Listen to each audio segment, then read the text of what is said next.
Yeah, for And sure. As you're talking, I'm thinking of people that you can bring in. That would be great. It'll be fun, especially our Southern alumni that are out there. Yeah. And I keep on thinking of Murders in the Building when I'm sitting here. Did you ever see the? Yeah. Well, that's all a podcast. Yeah, Yeah, it's also podcast. about death too. So Yeah. very That's good. why I'm thinking about it. It's Yeah.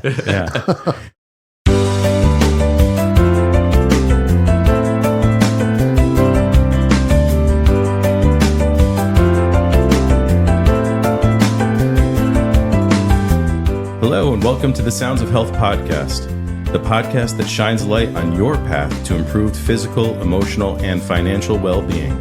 I'm your host, Dave MacNiven, and our guest today is a good friend of mine, Frank LaDore, who has a number of different titles in his life. He works in the development department at Southern Connecticut State University, my alma mater.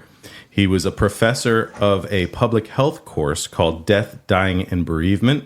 That was a course that I was actually a guest lecturer at a few times, and that's going to be part of our conversation today. Frank also works as a consultant for a school security company with a product called Campus Shield, and he's the proud owner of Frankie's Bar and Grill in Hamden, Connecticut. Frank, I'm excited to have you here today. Thanks for joining us. Oh, thanks for having me, Dave. I really appreciate it. Sure. So I know there's a lot of things for us to talk about. So in the context of what we're doing here with this podcast, there are a lot of things that you've done in your life that I think fit in. I think the focus of the conversation is going to be on that course and the years you spent as a professor teaching that course. It was an honor for me to be there and to talk to the students.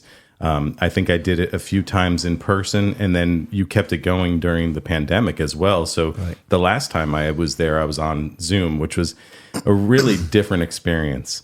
But that course, you know my story. I told the story through that, and I'm sure I'll share more on this podcast.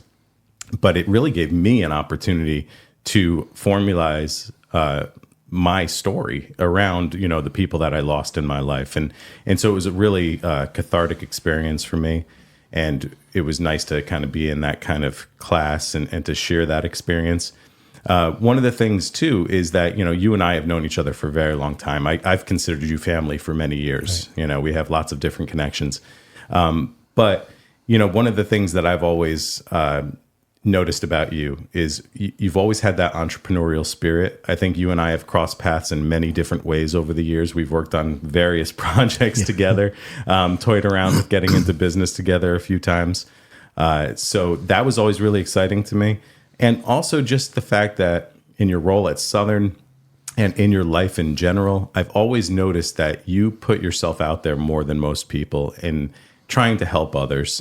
You've been involved in politics and local politics and all of those things. So let me stop talking for now. Why don't you tell me a little bit about what you're doing and your background and your story? Right, great. Again, Dave, thanks for having me. This is awesome that you're doing this. I love this. Well, I've been at Southern, and this is my 35th year anniversary. Since I was a student. I came to Southern in 88, and I did teach that Death, Dying, and Bereavement course for over 14 years. People say you teach a death class. That sounds so morbid. And I'll tell a little bit about, I'll tell my story on how I got into this class. But sure. The course is a public health course called PCH 450, and it's not about death. It's about life, and it's about dealing through the grieving process, and it's about people like yourself coming in and telling their stories and how they dealt with loss and suffering, but it's also about how people overcome their grief. So before I get more into the course and how I got into it, I'm going to tell a little bit about myself and my story. Of course, please. So I was born in Port Chester, New York, in 1970. I'm one of 5 brothers, which I think you know them all. I do. Danny, Michael, Tommy, Joey, and me. Right. The youngest and the oldest are 17 years apart, and I think it's important. People are like, 17 years apart, that's a big gap. That's almost like 2 different families. So I'll tell you a little bit about that and how that all occurred. My mom and dad, Dan and Marianne, had Michael and Danny when they were in their late 20s, early 30s. They lived in New Jersey, Asbury Park. They traveled around. My father was very entrepreneurial, like myself. Right. Yeah. And when my father was in his 30s, he got cancer. It was a form of stomach cancer, and rest in peace to Toby Keith, who just passed away with stomach cancer. Most people don't know stomach cancer is probably one of the most common cancers there is out there. So he got stomach cancer, and my dad was a fighter, and he fought it and he beat it, and then he went into remission, and now about 35 years old, and they moved to Port Chester, New York, to be closer to family, and my mother always wanted a girl. So she kept trying. She tried, and then she had Tommy next, and he's not a girl. And then they had me, and I always say I was the closest thing that they got to a girl because I'm the most sensitive. Right. And then they had Joey, and he's not a girl. Sure. Yeah. So 5 boys. She never got her girl. Ironically, she did. Her first child was a girl, but lost at birth. Oh, wow. A lot of people don't know that when I tell my story. Yeah. So here we are living in Port Chester, and when I say my father was entrepreneurial, he owned the town newspaper. He was a car salesman. He owned the town garage. He actually started his own business. He used to send my mom out to car dealerships with a big tape recorder and pocketbook, pretend to buy a car, tape the interaction, and my father would analyze the sales and bring it to the owner of the dealership and say, this is what they're doing wrong. Now, they have that now. That's amazing. They call spotters now. But in the 70s, it didn't exist. So my father was way ahead of his time. Yeah. Now, really quick, so he owned a newspaper. Was he a writer as well? He wrote. He was... So I want to back up for a second. When I tell this story and how I got started to tell my story, I'm getting a little more detail with you because I'm sitting down, usually standing up, walking around. I have a half hour. So he was a writer. He was an actor. He sang. Wow, I didn't know that. Yeah, there's a lot about my dad. And that makes a lot of sense. I'll talk a little bit about how I learned a lot about my dad. So that was just one example of his entrepreneurialism. He's also involved in politics. He was the trustee. He was a police commissioner. As you know, I just recently became a police commissioner. Right. Yeah. And during this podcast, we'll talk about how the universe is pretty powerful and how everything happens for a reason. So anyway, he was really prominent in this town of 2 square miles, a few thousand people, Port Chester, New York. Most people know Greenwich, Westchester. It's the first New York town after Connecticut. When I was, I think, 9 years old, my father, his cancer came back.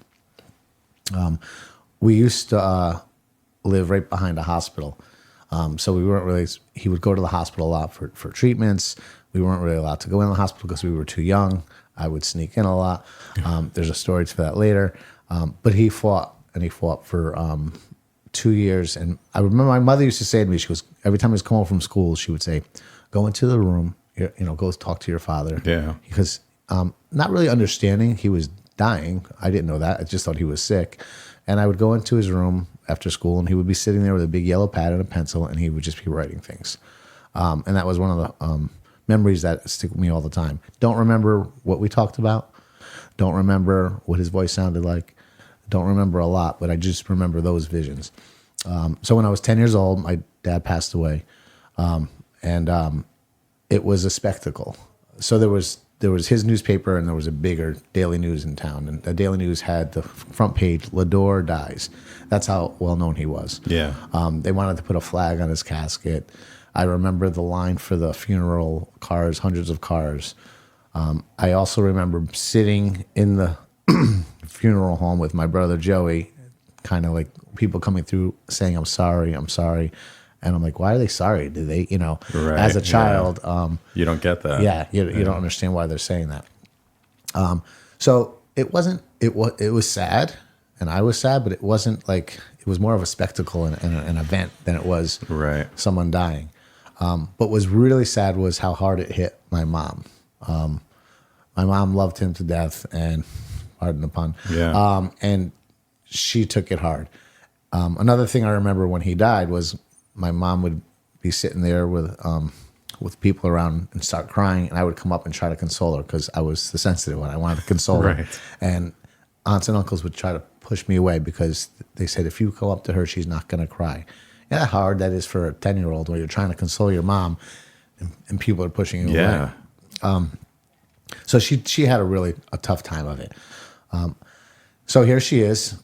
she's got a newspaper she's got to run. We used to have to go to upstate New York to get the printing, so it wasn't like it is today. Right, not as easy. She was trying to sell the garage that he owned. He didn't have life insurance, so she's going month to month. But as time went on, things started getting better. Yeah. She started coming out of it. I remember that she finally sold the newspaper. She got a job. We started getting allowance. We would come home from school once a week and there'd be like $1.10 on the table. Based on your age, we had more money. Wow, that's a great memory. And yeah, and things were getting better in our household. So right now here it is. It's my mom raising me. 10 when he died, I was 10. Joey was 7, and Tommy was 13. And she's raising 3 young boys by herself. My brother Michael, honorably discharged from the Navy, was not really around. Danny was married with babies. So, and they were around. And Christmas time, they would come and help. They would give money. You know, they helped as much as they could. But it was my mom doing this on her own. Yeah. So fast forward 3 years, like I said, things are getting much better. And I'll never forget the day that my brother Danny comes to our apartment. And I knew my mother wasn't feeling well. So he says, Mommy's not feeling well. She had to go to the hospital. He goes, I'm going to stay here tonight with you guys. So the first thing it was at nighttime. And the first thing I thought, I was like, wow, I can go visit her. I'm 13 now. Right. Because I used to have to sneak in to visit my father. Yeah, you're legit now. I'm legit. So that was so tomorrow I said, I think I'm going to go to the hospital and visit her. Well, the next morning, my brother Danny comes in and he calls me, Joey, and Tommy into the room. And he says, the doctors did everything they could. Mommy died last night. Wow. And she wasn't sick. She wasn't like she didn't have cancer. Yeah. What had happened was she had a blood clot that went to her heart. And the old adage we used to say was she died of a broken heart. And I can address that later because later on in life, I don't believe anybody would want to leave their children. No, right. But if that's what happened, she passed away. Yeah. And the reactions of the 3 of us were very telling of how we dealt with the grief and the death of our parents growing up. Tommy ran into the other room and slammed the door. Me and Joey went and hugged my brother Danny. Yeah. And the first time I told this story, I've been telling this story, and this is how I lead up to how I teach death and dying. I would go into classes at Southern and tell this story, and I would always say, me and Joey would cried and hug my brother Danny. Well, the first time I brought Joey in to join the story, he stopped me and said, that part's not true. I never cried. Joey was in shock. He's 10 years old now. Yeah. Remember I said I was a sensitive one. Of course I was crying. Right. Yeah. He didn't cry. And it's also very telling on how one of the when I would tell this story, it's a children's concept of death and how children grieve, and I'll talk a little bit about that. Right.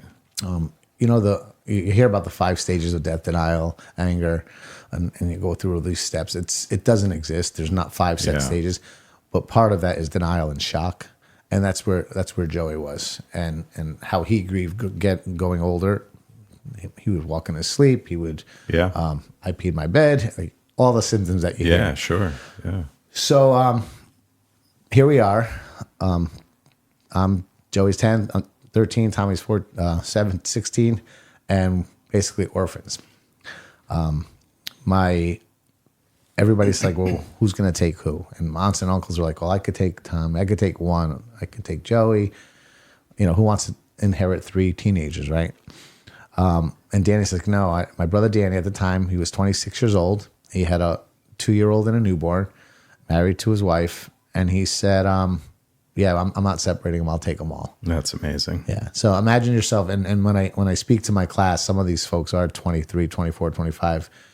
Can you imagine a 26-year-old taking on 3 kids and having 2 kids of their own? So it was an amazing gesture. And now basically it's their job to raise me. Tommy was in a rough spot. He was doing some drugs, and when I said he closed the door and he distanced himself, that's how he was with his grief. And Danny had a good job in Stanford, and he had a house in Milford he was going to buy when my dad died, but he lost it because he had to take care of my mom. Oh, okay. And now when my mom died, still looking for a house. He ended up buying a house in Milford and taking us all to Milford, Connecticut. So here we go, up and move to Milford. And my first year in Milford was my freshman year in high school. Wow. And everybody at the high school knew that those are the kids that lost their parents, right? Yeah, that story comes with you. That story comes with you. It's almost like part of your five. Right, and the assumptions that people make. I once had a friend I used to walk to school with every day, and our senior year was our last day walking to school, and he goes, "Your parents died in a car accident, right?" Yeah, right. Well, that's what I thought, right? I mean, that was the running joke. I don't even know how that came about. I think it was from John, so your brother-in-law. Yeah. I'm pretty sure that's how I knew and was introduced to you and your story. Yeah. And I just learned that wasn't the case a few years ago when we started this kind of journey together on doing this course. Right.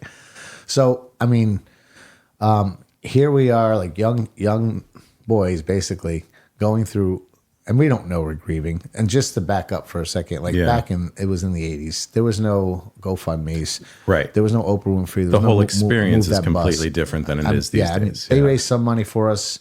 So there was a little money in the account to help us with college. Right. But basically, when we turn 18, we're on our own. Right.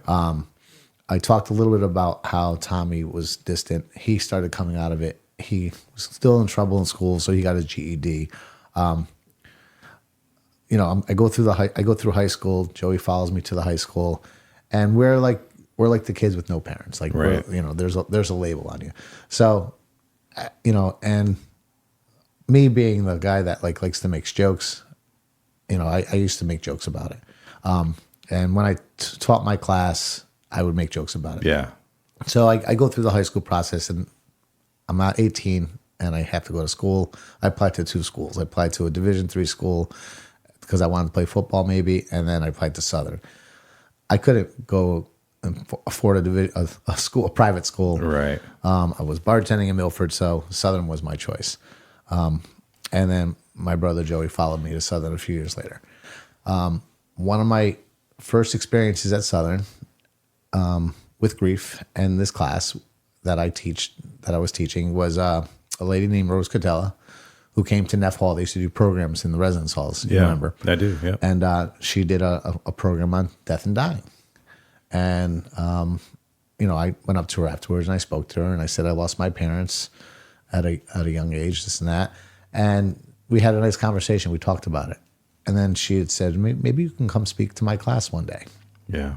And so how it happened was there was another professor, Dr. Faraklis, who actually helped start the class, and I would go to his class and speak, and I would go to Rose's class. And I was just telling my story, and it was very therapeutic. Dave, when you came to my class, how hard it is to tell your story of loss, but how therapeutic it is. And absolutely. How great it feels, right? Yeah.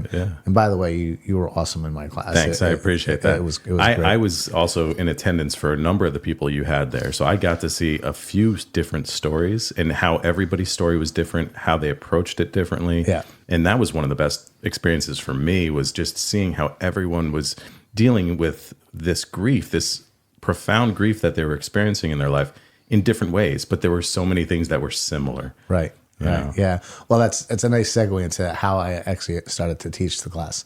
I had moved around at Southern a lot of different jobs. Yeah. And one of my jobs, I left the alumni office and I started working in academic advising with Rose Catella. She was my boss. That's great. And she said, I want you to team teach the course with me.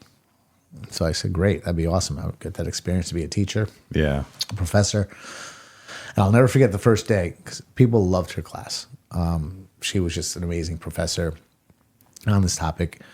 And she introduces herself and she introduces folks regarding what the class is about, expectations. And then she introduces me and she goes, this is my colleague, Frank, and he's going to team teach with us and he's going to introduce himself.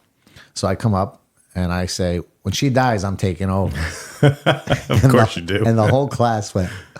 And she says, I'm not dying. Don't listen to him. And she was probably in her 60s at the time. And it was a joke, but wow, how profound that statement was. Yeah. Because I team taught a couple times with her, and I worked with her for years. And then she finally retired in 2011. And I took over her job at an advisement center. I was director of advising. and then she got sick and she went to hospice. And I knew she was in hospice, and she wasn't doing great. Yeah. Well, this one semester, I get a call from someone from public health. Now, Rose had long stopped teaching it. I was just teaching at Dr. Faraklis, speaking at Faraklis' class, but she wasn't teaching. So she was sick. So I get a call that semester when she's in hospice saying, "Hey, Frank, one of the professors that teaches death and dying, no joke, passed away. Not Rose, somebody else. Oh, wow. Would you consider teaching next semester?" And I said, "I would love to. That'd be amazing." Yeah. I went to go visit Rose at hospice. She couldn't speak, but she knew I was there. She was there with her nephew. And I said to her, "Rose, I'm teaching the class next semester." And her eyes lit up. And you could see her eyes got wet. I still get choked up when I talk about this. I'm getting chills now. And her nephew was there and said, "The legacy will live on." She died a couple of days later. That next semester, I taught the class. That's beautiful. It really is. 2012 it happens. So that first class was dedicated to her. I put a rose on the desk, and I talked to the students, and I incorporated that into my story. And I taught it for 14 years. Yeah. And so the class is very, it's deep. People joke about it because I'm an easy A. But, Right. But I brought speakers of all walks of life. I brought you, and you tell your story about your dad, and Krista, and her lost her daughter. And I say these names because you know who these people are. Of course. And someone who lost their child in a shooting, and I brought police officers who's actually killed somebody. So a lot of different things. The class is an amazing class. Many perspectives. And I think when you're dealing with grief and loss, a lot of those students in my class never experienced it. Right. So when they hear these stories, some of them have experienced death, but some of them, we're preparing them for it. And I've gotten calls years later saying, "Thank God for your class. I lost my mom." For sure. And I don't know how to deal with it. So some of the things we talk about is what not to say when someone loses somebody. Right. Oh, he or she's in a better place. No, you don't say that. Right, I'm not going to get into the I'm not going to teach everybody on this podcast. Right. But part of the class was giving them the skills to actually handle these types of situations. Handle situations, not only when they lose somebody, but when somebody else close to them loses somebody. There was something, I remember when you started the class, and when I was there too, you would say something in the beginning of the class like, "Many of you may not have experienced this before, but I can almost guarantee you that during the course of this class, during this semester, at least one of you will experience." Every semester. Right? And it was every time. Every semester it happened. Someone had a loss. Someone lost somebody. Yeah. So I would say that, make that statement. Yeah. And it's also like, it's something that's going to happen to everybody. It is, right? It's a part of life. One of the first things I say is, everybody in this class is here for a reason. Right. And I want you to go around and tell me why you're in this class. And most of them say, "I'm here because it's part of my major. I'm here because I need extra credit." And I always say to them, "That's not why you're in this class. Yeah. You'll figure it out. Come tell me when you know." Yeah. And they do. Yeah. And they do. So it's pretty powerful. So one of the things that I talk about in my presentation is, whether you believe in God or whether you believe in a higher power or the universe, I'm in that room telling my story for a reason. They're in the room for a reason. You come to speak to my class for a reason. I believe the universe is very powerful. Just the fact that I said I was going to teach when Rose dies, and I teach it. Yeah. But I want to give a couple examples of how I believe when you lose somebody, they never really leave you. And you might have some examples of that too. Of course, yeah. I'll give you 3 quick, what I call God winks. God, because I do believe in God. I consider myself a spiritual person. Yeah. And I tell people, you don't have to believe in God to believe in this higher power of things happening, especially when you lose somebody. Yeah. So when I was getting married, and I never realized this until I was doing a presentation, and it came to me in the middle of a presentation. My wife and I did our own vows. And I went up, and my vows were, "Daniela, you're my angel, heaven sent for my parents, and I love you very much." Well, she broke down crying and couldn't do her vows because she was crying too hard. Right, yeah. But when I'm telling that story, it hit me that my father's name was Daniel, and my mother's name was Marianne, and I'm marrying Daniela Marie. And so it was pretty profound that, and I always say it was hitting you in that moment. In that moment, I just realized what her name was. Yeah. Like, I never thought of it. And I always say the skeptics will say that's just a coincidence. Right. And I don't believe in coincidences. The other story, this is a really powerful one. I was working at Southern. I was the assistant bursar. I held a lot of jobs at Southern. Yeah. And one of my jobs was to give payment plans to folks. They'd come in and I'd write out a payment plan. And there's one young lady who would come in every semester by herself with no parents. And I would give her a payment plan. She would say, "Thank you so much. I couldn't do this without your help." And it was a transfer student, so she was only there for 2 years. Her final semester, she comes in and she has her mom with her. And she hands me a basket with coffee and stuff like that. And I just want to thank you so much. I live in Florida. My daughter was here on her own. You helped her so much. I said, "No, it's my job. It's my pleasure." And she looks at my name tag and she goes, "LaDore." She goes, "Are you related to Dan LaDore?" And I said, "That was my dad." She said, "I knew him." Wow. And I'm like, "How did you know him?" And I don't remember the details of how she knew him. Yeah. But I remember I told you that in the LaDore Dies article came out and there was a blurb about my dad. Yeah. And I had that article and I read it. I used to read it. She sent me an envelope to my house a month later. There was a series of articles about my dad every week that someone wrote and I didn't know about. And she had them. After he passed away? After he died. That's amazing. And so I learned so much about my dad from this stranger who I helped in the bursar's office. So I look up and I say, "I know you're looking down at me." Wow. So I don't think I've heard that one before. That's a really amazing one. Yeah. And the last one I'll share is the coolest Godwink. Joey used to come with me and present now. And Joey did a great job. He wrote a few songs about losing my parents, and he would tell his perspective of grief and my perspective of grief. And after every class, we'd go out for a drink, of course. Of course. So one day we go to Eli's, and we're sitting there at the bar, and a guy comes up and says, "Do you mind if I sit in this seat?" No, I'm sorry. He was sitting there already. And I said, "Do you mind if I sit in this seat?" He goes, "Yeah, no problem." So I said, "You mind moving over a little?" He goes, "Come on, man. I got a girl coming here." And we're joking with him. Yeah. So he moves over for us. Me and Joey are here, and his Tinder date, whatever comes, and they're talking. We usually leave him alone. So at the end, we're gonna go. I said, "Hey, you want a shot? We're gonna do a shot." And so he says, "Yeah." I said, "What?" I said, I look at him. I go, "Are you a cop?" He goes, "Yeah." I said, "How do you know?" I said, "I don't know. You look like a cop." I said, "Where are you a cop? In Hamden?" He says, "No, Portchester, New York." Where I'm from. Right. I'm like, "Portchester, New York?" I said, "I'm from Portchester." Me and Joey look at each other. So we go, "Here we go again." Right. And I said, "Where do you live now?" He goes, "Oh, I moved to Milford." That's where I moved to Milford. He ended up knowing a lot of my friends, he knew who my dad was, and it was just right after our class. So just little things like that. I tell that story. I believe that they never really leave you. Yeah, I agree with you. I don't believe in coincidence either. I think everything kind of happens for a reason. Yeah. So I've heard a lot of those stories before, but I love hearing them every time because they are such a reminder of, that fact that the people that leave us are never really gone. And we do carry them with us. One of the things that I loved about going to your class and talking was being able to formulate my whole experience around that. I won't go into the details of that story and that grief, but there was a period of time when I had lost my dad. I was 23 years old.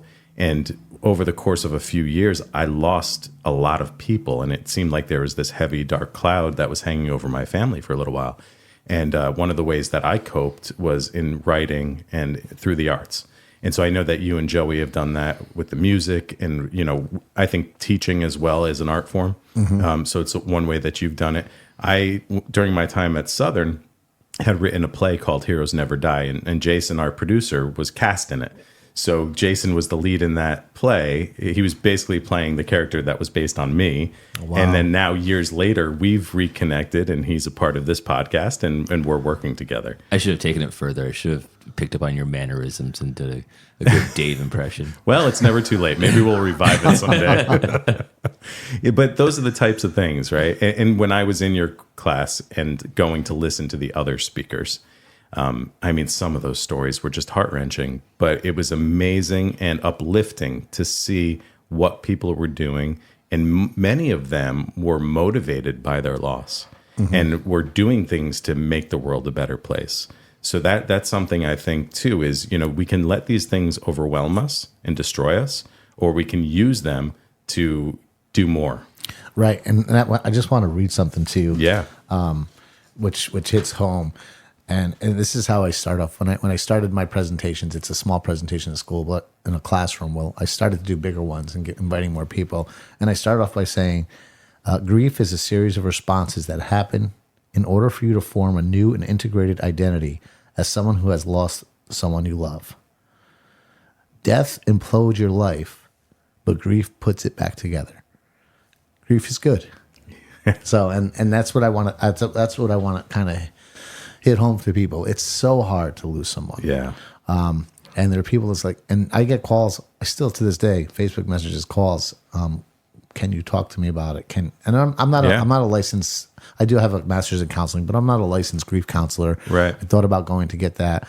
My experiences, I can tell you my experiences and help you through it, but I can't help you. I can't help you feel better. Right. Yeah. And people are like, well, how I can't wake up. I can't go on like this. You will wake up.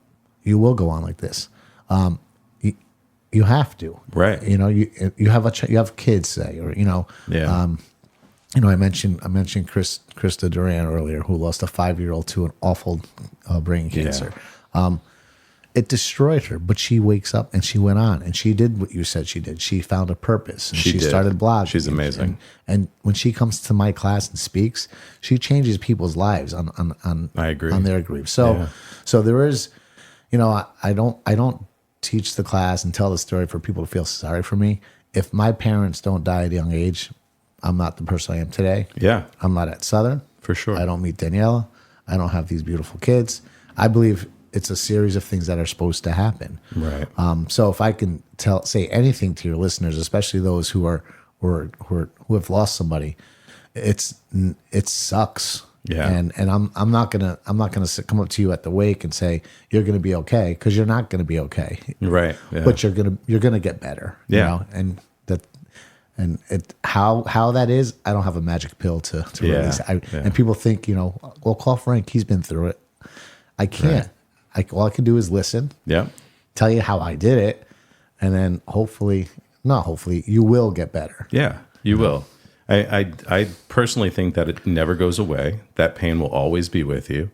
It changes. It changes form. How you deal with it changes, and it doesn't mean that life isn't going to be incredible and amazing again, because it is. You do move on to other experiences. You meet other people. You have kids. You whatever it is that you're doing with your life. That grief's a part of you, and it doesn't go away, but it does change form. And I think that's something that, when you're going through it, you don't realize. You don't realize there's a light at the end of the tunnel. You don't, it feels so dark in that moment. Right. I don't, my wife jokes about it when I was teaching the class. She goes, how often are you going to tell this story? It's been 30 years now, and now it's been 40 years. And it's not about me anymore. It's about how this story can impact other people and get them through what they're going through.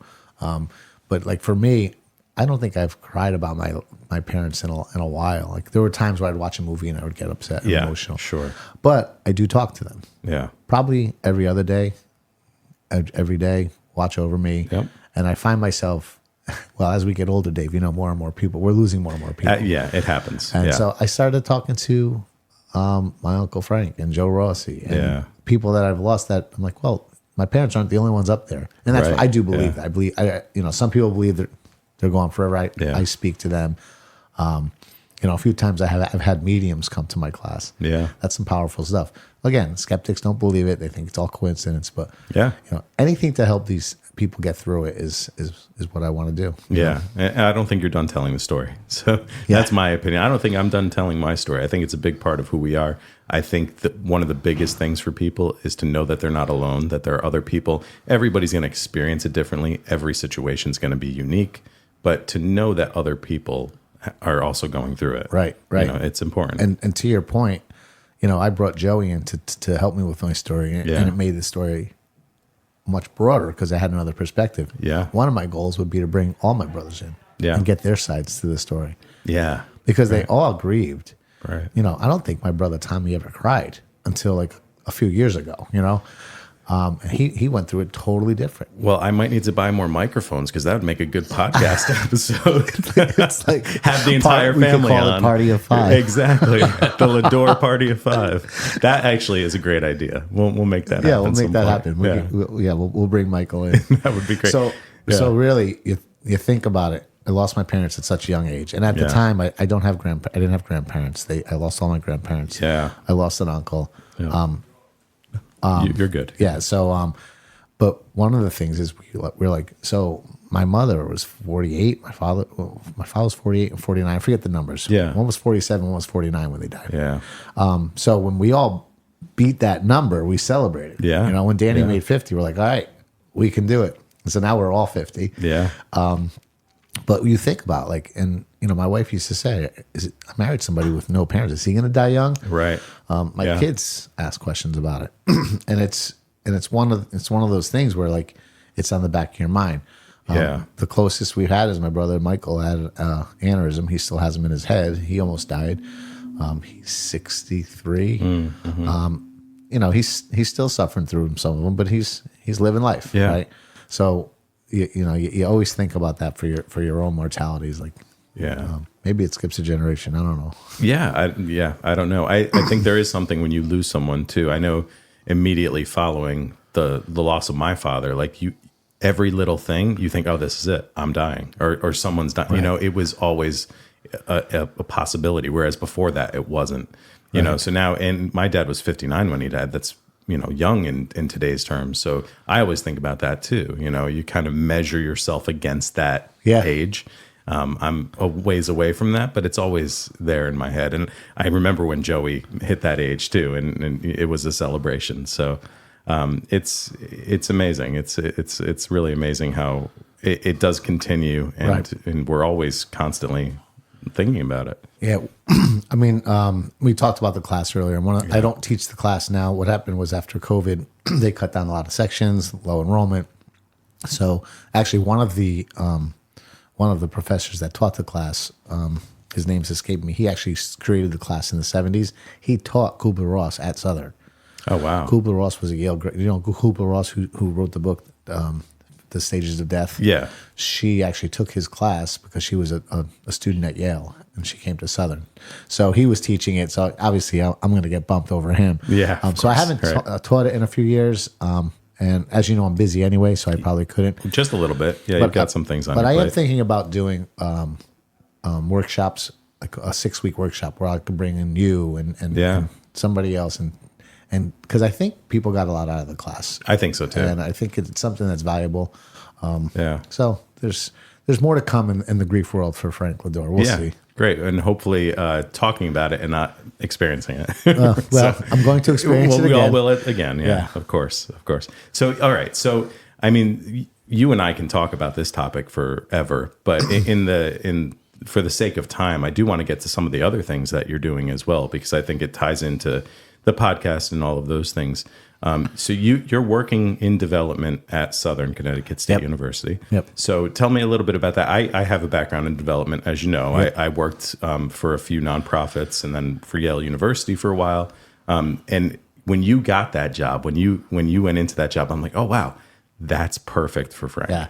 Yeah. So I actually, you know, I've been at Southern. They joke because I had more jobs at Southern than anybody else in the history of Southern. So I did a lot of different things, and one of my past life jobs was I was the director of athletic development. It was like my third job at Southern, and I enjoyed it so much. And then Mike Adante, the president at the time, left and appointed me alumni director.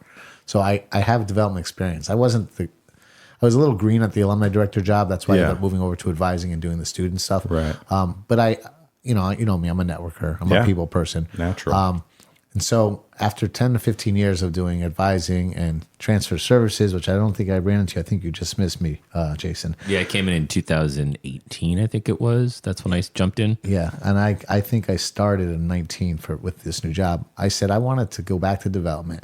I've been helping students my whole life at Southern. I've been, you know, between payment plans, like I mentioned before, and advising and getting people to come back to school to finish their degree. And it was very rewarding. But you get burnt out. Yeah. And believe it or not, Dave, I'm 6 years away from retirement.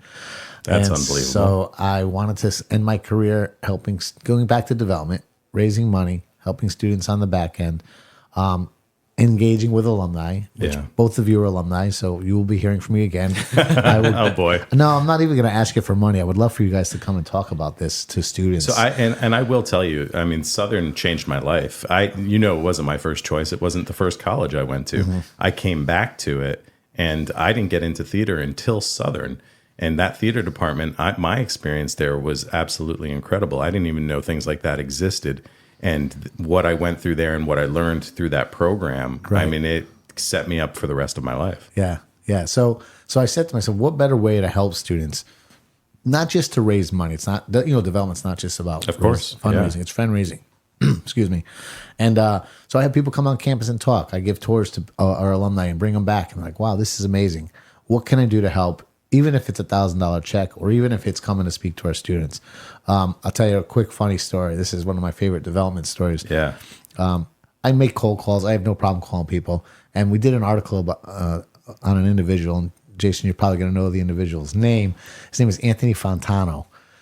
He started the needledrop.com. The needledrop.com he basically reviews albums. I didn't know who he was. I didn't know what Needle Drop was. Apparently Gen Zs know who he is because I took him on campus. I picked him up I have a golf cart. I pick people up in the golf cart and I drive around. And I said to him I said, who do you want to see? You want to see, professors? You want to see a dean? And he gave me a couple names. So that's what I do. I set up these tours, knowing nothing about this individual except that he has this YouTube channel with 2 million followers. Wow. Which I didn't know at the time. Yeah. He sits down in the professor's office and he's like, well, I wasn't a history major, but I really liked your class. I wanted to come and say hi and thank you. He goes, so what do you do? He goes, I review albums. He said, you make money doing that? He goes, made about $1 million last year because of his. So, and I'm like, wow, holy score, right? I'm a fundraiser. Right. We walk out of the office and 2 students walk by and go, it's him. It's him. And I'm like, who, me? Can we get a picture? We're driving down the golf cart. People are waving and high-fiving him. So apparently all Southern students knew who this kid was. Yeah. So I was like, this is amazing. So I'm still in touch with Anthony. I'm trying to get him on campus to do a whole, he does college tours and a whole thing on talking to students. So his big claim to fame was he got into it with Drake. He made a joke text between him and Drake went after him. Oh, wow. So it made Vanity Fair, it made all this news. The needle drop guy fights Drake. So, but that's just one of the cool stories. I mean, it's constant running into it. I'm sure. People think Southern, it's the safety school, no one really good came out of it. We have some amazing alumni that came out of our school. Sure. Success stories, people who are humble about their success. It's a great place. And I like to joke that I've spent more hours on Southern's campus than anywhere else in my life because I used to live there in the summers. I used to live there, So the development world is really fun. I love doing what I'm doing. I think April 4th is our day of caring where we have this huge, it's almost like the Jerry Lewis telethon where we raise money all day. I think we raised $8 million last year on that day. So I'm involved in that, involved in the Owl Classic Golf Tournament. It's just, you're right, Dave. It's something I'm supposed to be doing. Yeah. And I'm really enjoying it. So thanks for letting me plug. Yeah, of course. We're not done. We've got lots more to talk about. I don't mean to interrupt. I just want to point out, I guess, released on Southern's social media was the president of Nambia is a Southern alum. The president of Nambia is a Southern alum. It came out yesterday or the day before. He was the ambassador to Nambia. And his undergrad is in biology, teaching in biology in the 70s. He got his master's at UConn. You can argue that's one of our most prominent alumni right now. We have world leaders coming out of Southern now. This is great. Well, it's Johanna Hayes is our state congresswoman who's a Southern alum, and there's some big names out there. Yeah, that is amazing. It's a great school, and it's grown in the years since we've been there. And it's nice to know that there's still people like you there. Mm-hmm. And I'd love to get back at some point. I met my wife there, so really it changed my life in so many different ways. So now we've talked about Southern. I do want to give a shout out to that Day of Caring, and we can put that up as well on the social media. So I want to make sure I get you the right date. I think I said April 4th. You said April 4th, but we'll make sure. We'll make sure. So we can put that up on our social media as well. So the next thing too is and this is another thing I'm really interested in talking about is this consultant position that you have. So you said that there's a product that you're working on called Campus Shield, and I'd love to just hear more about what that is and what your role in that company is. Yeah, sure. So a few years ago, because I work at Southern, I had a friend of mine call me and say, "Hey, do you know anybody at Southern, like in the security or police, that I can talk to?" I said, "Yeah, I do." I said, "What is it about?" He said, "There's this product called Campus Shield." And it's for school shootings, and it's in a couple schools right now, and it was in a couple universities, and basically what it is you install these radio frequency antennas on campuses, whether it's college, high school, and every administrator, or you could give it to students, carries a fob around their lanyard, and it's almost like a panic button on your person. So banks have the panic buttons underneath the desk. Well, this is you're in a school. You're teaching history, and someone comes in, and there's a gun. You hit it. It first of all goes right to 911 of your local police department. Shows where the person is. If the person's on the run, you can track the person, and if multiple people press it, to send in the cavalry. Right. And it activates the cameras. So cameras are great in schools, but they're all post-mortem. Yeah. You got to go afterwards to see what happened. This activates live cameras.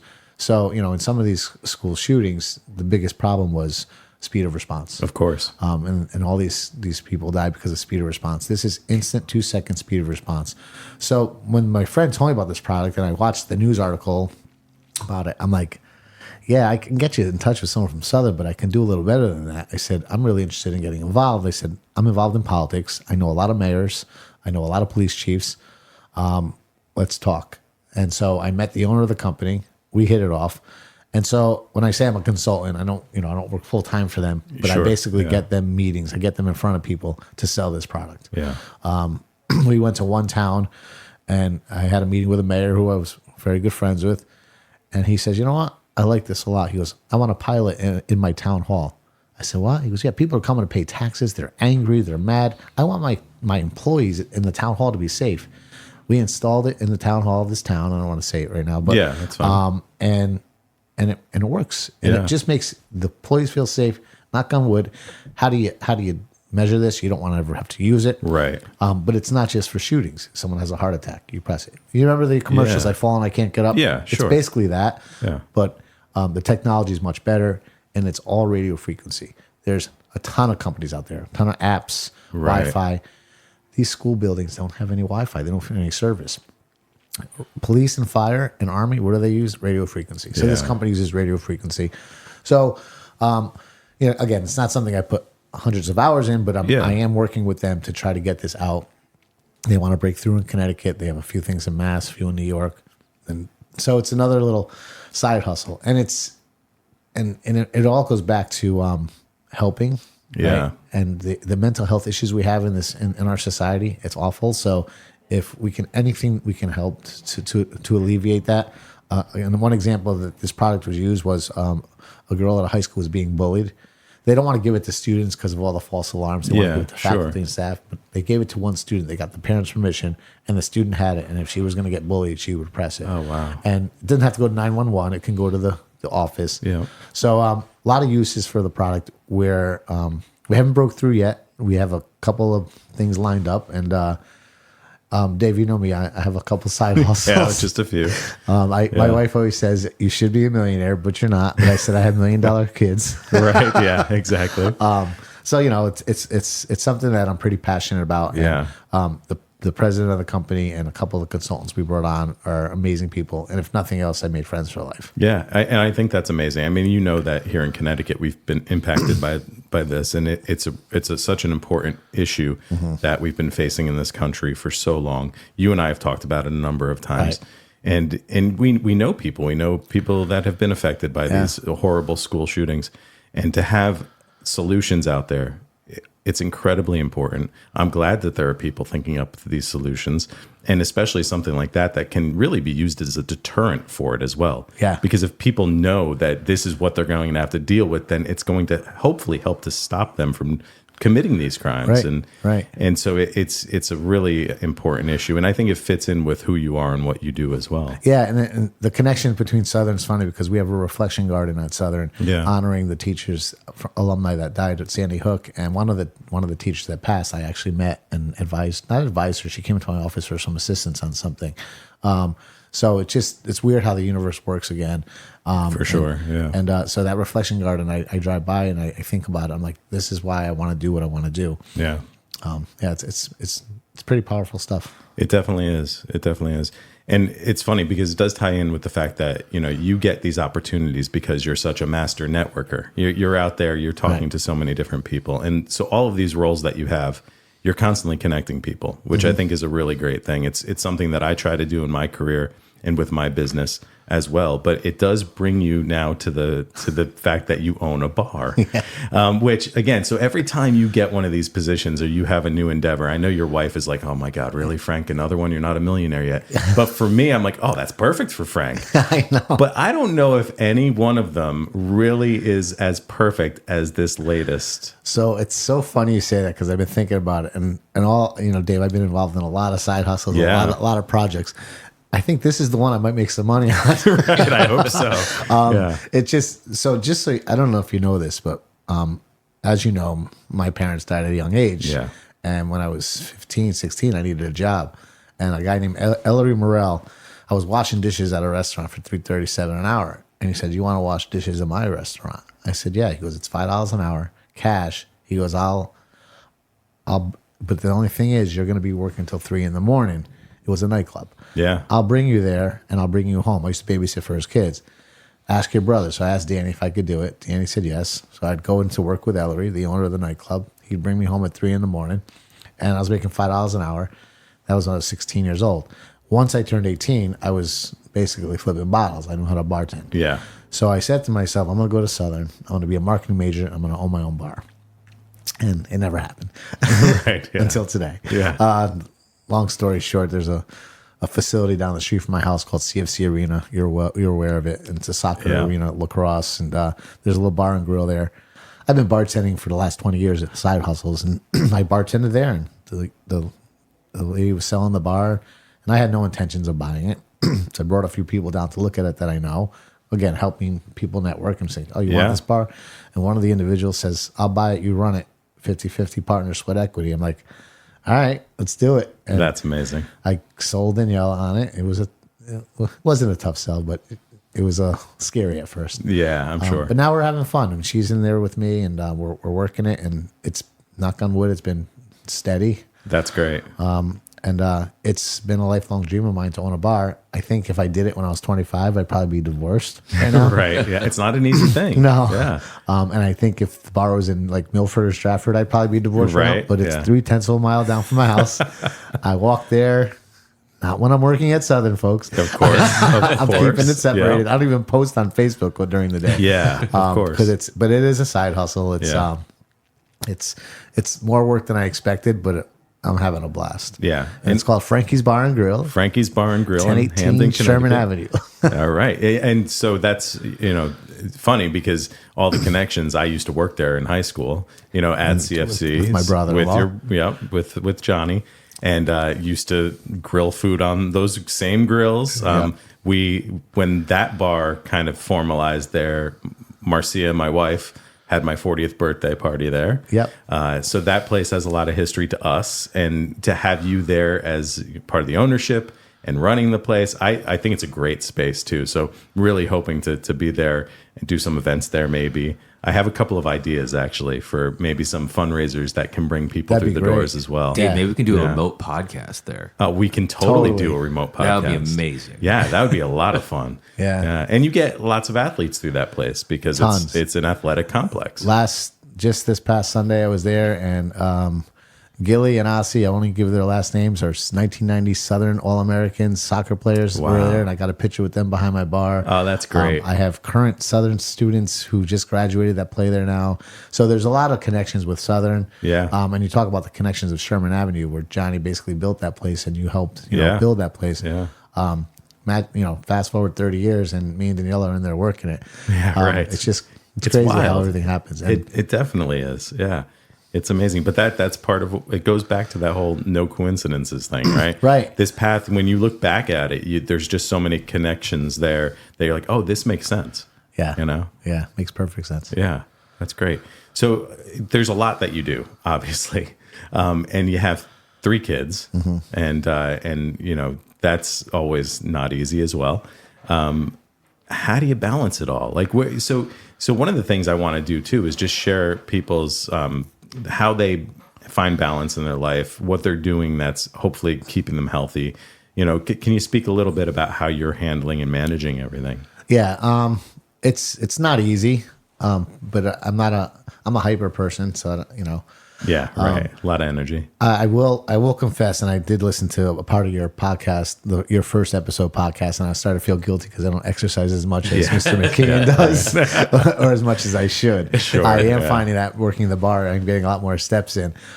So one of my goals is to start to exercise more. My son just joined Edge yesterday, my youngest. So they're both at the gym, and I went in there yesterday. I was like, all right, I do have to start doing something. But just to keep up with them. Just to keep up with them. Yeah. It's weird. It's more like it's just my day happens. It's a blur. It's like, I just go. I do pray. And I do try to take 10 minutes of quiet time, whether it's meditation or just thinking about things. And that kind of relaxes me. I will confess that I am on a blood pressure medicine, which I have trying to get off of. So it's a lot. But I enjoy life, and I always, everything I do, I try to do it for my family. It's not about ego for me. I'm involved in politics, and maybe the police commissioner thing was a little bit ego because I like that position. But I always think I got to do this for my family. I didn't have this growing up, right? I didn't have a mother and a father. I didn't have any money. And so every time I get into something, I'm like, all right, this is it. This is the one I'm going to help and just, get rid of the stress in our lives. It's a process, and I don't know. It's how my brain works. Yeah. Again, I do have to take care of myself physically a little better. Yeah. We all do. Yeah. I got a haircut yesterday. It looks good, right? It does look good. Yeah. You have way nicer hair than I do. Yeah, I do. Yeah. And it's keeping communication open with your family. Yeah. Yeah. And trying to do that, get rid of those past demons and just move forward. Yeah, absolutely. There's a lot that you said that makes a whole lot of sense. Finding time to quiet your mind and really acknowledge spirituality, I think, is important for a lot of people. It's something that I strive to do in my own practice each day. But like you, I find myself just kind of, my day goes by in a blur because it's such a mixture of family and kids' activities and business and now podcast. There's a lot going on. Right. But it's a whole lot of fun too. You have to enjoy it, and that's something that I think I've always learned from you is that it never seems like you're working, even when you're working, it always seems like you're enjoying what you're doing. And I think that's a huge part of it. Yeah. What made you do this? The podcast? Yeah.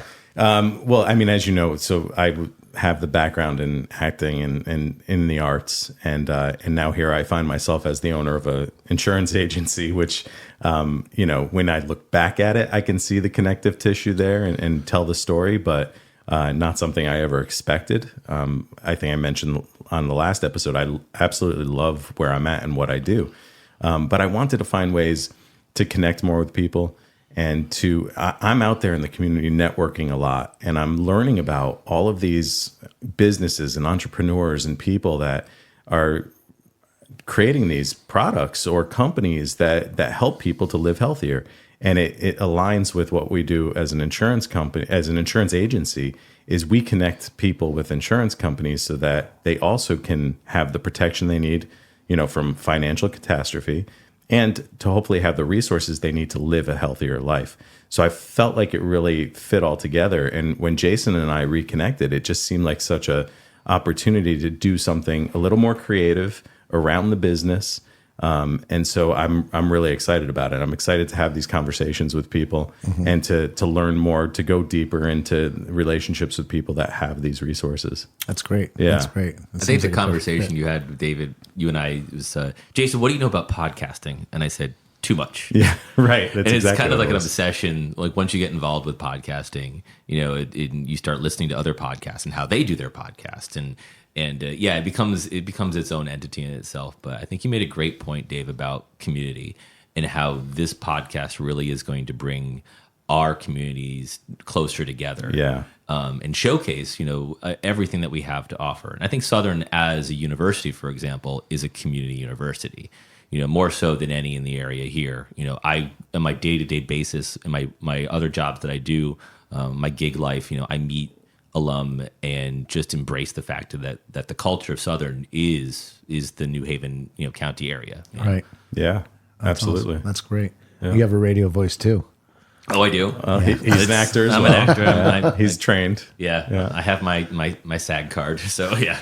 Yeah, and I've done a little voiceover on the side too. I know that, yeah. Recently. So I always did want to have a studio set up and get a nice microphone. So that I leaned on Jason for that too. I'm like, so give me some recommendations here. Let's get some good equipment and let's have some fun. That's awesome. So, yeah. No, this is great. Yeah. Well, you know, I have a little bit of a network. Yeah, for And sure. As you're talking, I'm thinking of people that you can bring in. That would be great.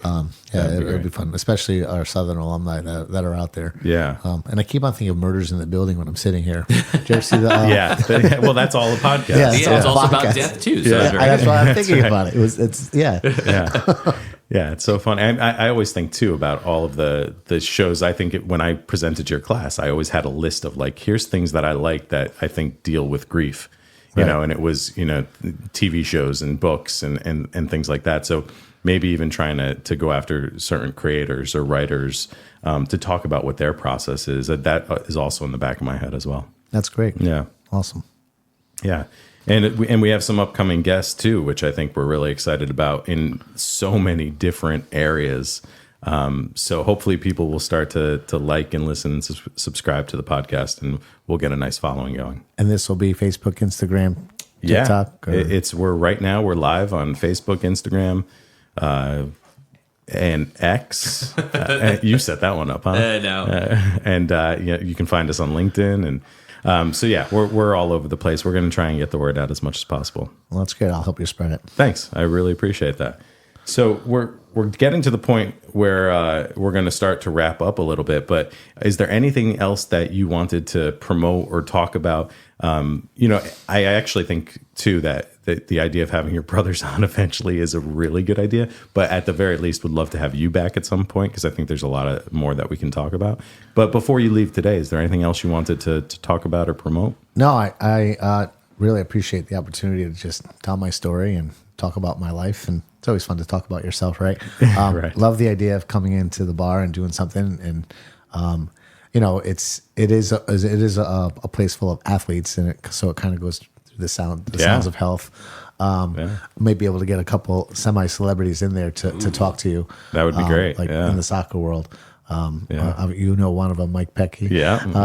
And there's a lot out there that we can talk to some people.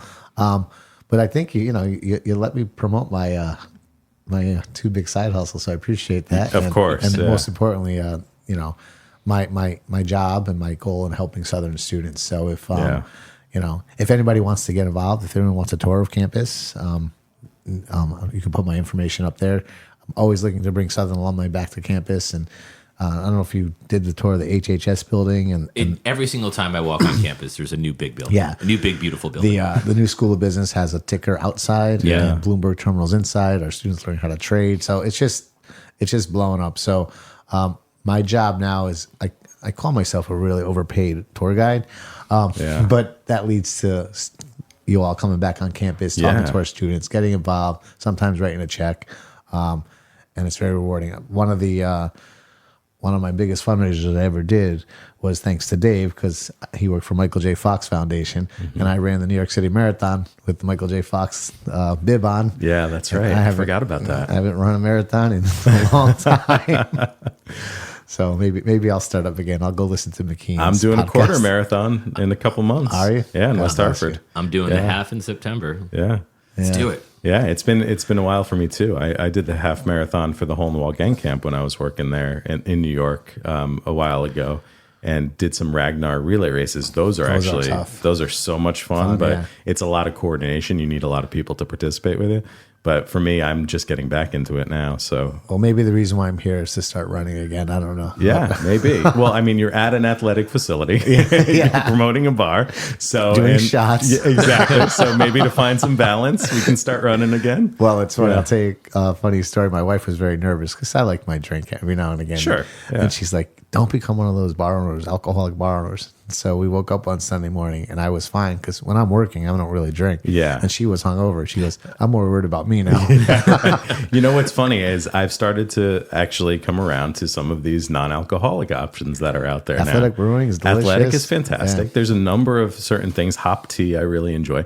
There's a lot of these things that are out there that kind of feed that, that craving and have no alcohol in them. When I do dry January, that's what I usually go to. My wife said, "Are you doing dry January this year?" I'm like, "I just bought a bar." Yeah, right. That's going to be pretty tough. Yeah, exactly. Well, this has been great, Frank. I really appreciate you coming on the podcast, and definitely want to have you back at some point. Everybody should check out Frankie's Bar and Grill on Sherman Avenue in Hamden. Go in there, let him know that you heard him on the podcast and you loved his story. It's an amazing story, and I know there's a lot more details for you to tell. I'm looking forward to finding some new places to tell it and some ways to get it out there. Awesome. Thanks so much for having me. This is great, Dave. Appreciate it. All right. Thank you, Frank. The Sounds of Health podcast is brought to you by Nutmeg Insurance Advisors, and it's recorded at the offices of Nutmeg Advisory Group in North Haven, Connecticut. The podcast is produced by Jason Carubia and Dave MacNiven, with music by Rob Hames. Please remember to like, subscribe, and leave a review wherever you listen. Each week, our goal is to shine a light on your path to improved health by highlighting the stories of people who help our listeners to improve their physical, emotional, and financial well-being. Be sure to join us each week, and don't keep us a secret.